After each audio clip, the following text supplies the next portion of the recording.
Joe Biden, 76, has been getting heaps of attention for his verbal gaffes. Alas, voters should worry about a far bigger problem. It's impossible to know what he stands for. Yes, some of his slip-ups can be head-scratching. Democrats choose truth over facts, he said. Huh? The kids from the Parkland High School shooting, which happened after he left office, came to see me when I was vice president. He lamented the tragic events in Houston and Michigan rather than El Paso and Dayton. He warned against giving President Trump 8 more years and told backers to go to Joe 30,330, instead of texting him. And that's just recently. Sometimes his flubs raise serious questions about what he thinks, as when he asserted that poor kids were as bright as white kids, though he quickly corrected himself, as, to his credit, he usually does.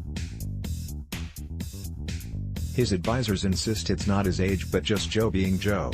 That's hardly consolation. Still, misspeaking isn't the worst of sins.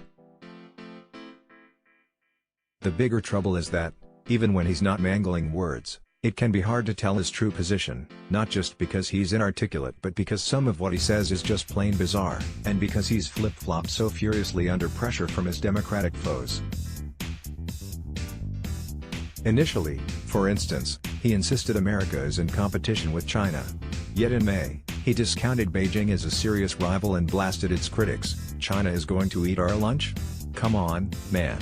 They're not bad folks. That was no verbal goof. Then, when those comments drew fire, he switched back. China poses a real challenge to the United States and in some ways a real threat, he said.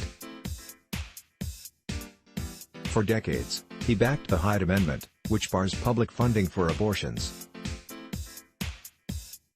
Yet when fellow Dem wannabes called him on it, he caved. I can't justify leaving millions of women without access to the care they need, he said. He touts Obamacare, which he helped to become law, but his new health plan, which includes a public option, would effectively gut it over time. He apologized for backing the bipartisan 1994 crime bill. People convicted of drug crimes should be going to rehabilitation, not prison, he now says.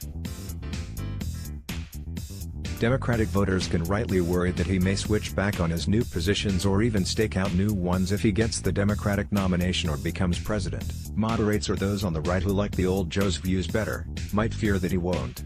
Share this, let's block ads. Why?